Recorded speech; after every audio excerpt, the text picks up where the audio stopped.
রাধে রাধে বন্ধুরা, আমাদের নারায়ণ পুজোর পূর্ণিমা উপলক্ষে বাসনপত্র মেজে নিলাম, নিয়ে তারপরে মন্দিরে সকালে চলে এলাম।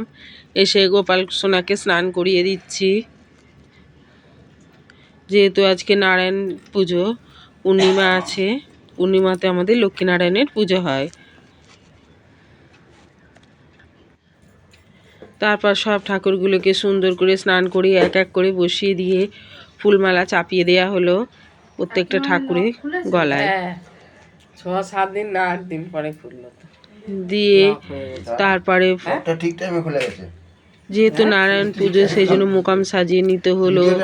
এদিকে দুধ জল, তারপর এদিকে খই মুরগি বাতাসা ফল সব কিছু এক এক করে দিয়ে সাজিয়ে নেওয়া হলো।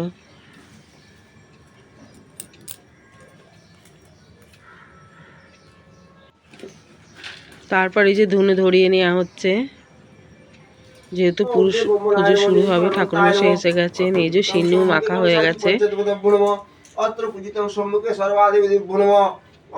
এই যে সব ঠাকুরকে সাজিয়ে এই যে বাইরের দিকে গেলাম, এই যে গাছগুলো রয়েছে। তারপর এই যে ঠাকুরের জামা স্নান করিয়ে জামাগুলোকে শুকোতে দিয়ে দিয়েছি। তারপর ধুনো ধরানো হয়ে গেছে। এবার ছাদের এক সাইডে ধুনোগুলোকে চারিদিক দিয়ে দিচ্ছি। ঠাকুরের কাছেও ধুনো ধরিয়ে ঠাকুরকে ধোঁয়া দিয়ে দিলাম। তারপর ঠাকুরমশাই এক এক করে সব রেডি করে নিয়ে আস্তে আস্তে ফুল পুজো করতে করতে ফুল দিচ্ছেন প্রত্যেকটা ঠাকুরকে।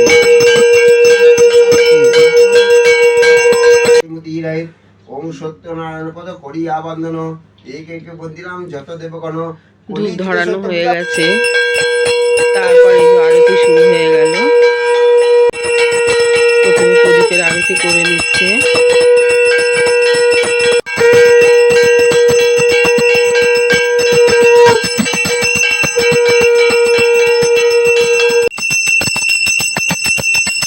তারপরে ধূপের আরতি করে নিচ্ছে।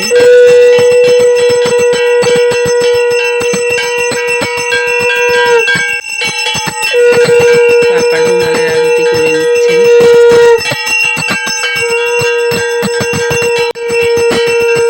তারপর আয়নার আরতি করে নিচ্ছে।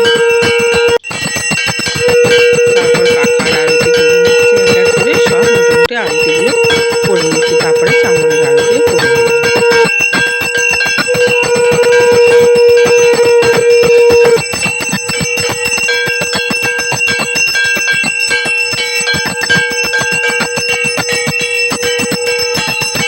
তারপর পুজো শেষ হয়ে গেল। তারপর আমি তুলসী থানের যে ধূপ দিয়ে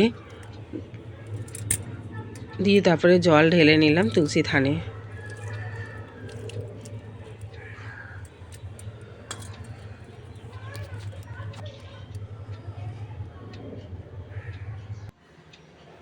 তারপর এদিকে প্রসাদ সব ভাগ করে মানুষকে বিলাতে হবে, তো সেই জন্য হওয়ার পরে ঠাকুর ঘরটা পরিষ্কার করে নিলাম। এই যে পুজো হয়ে গেল। তারপর এই যে ঠাকুরের বাসন যেগুলো পড়ে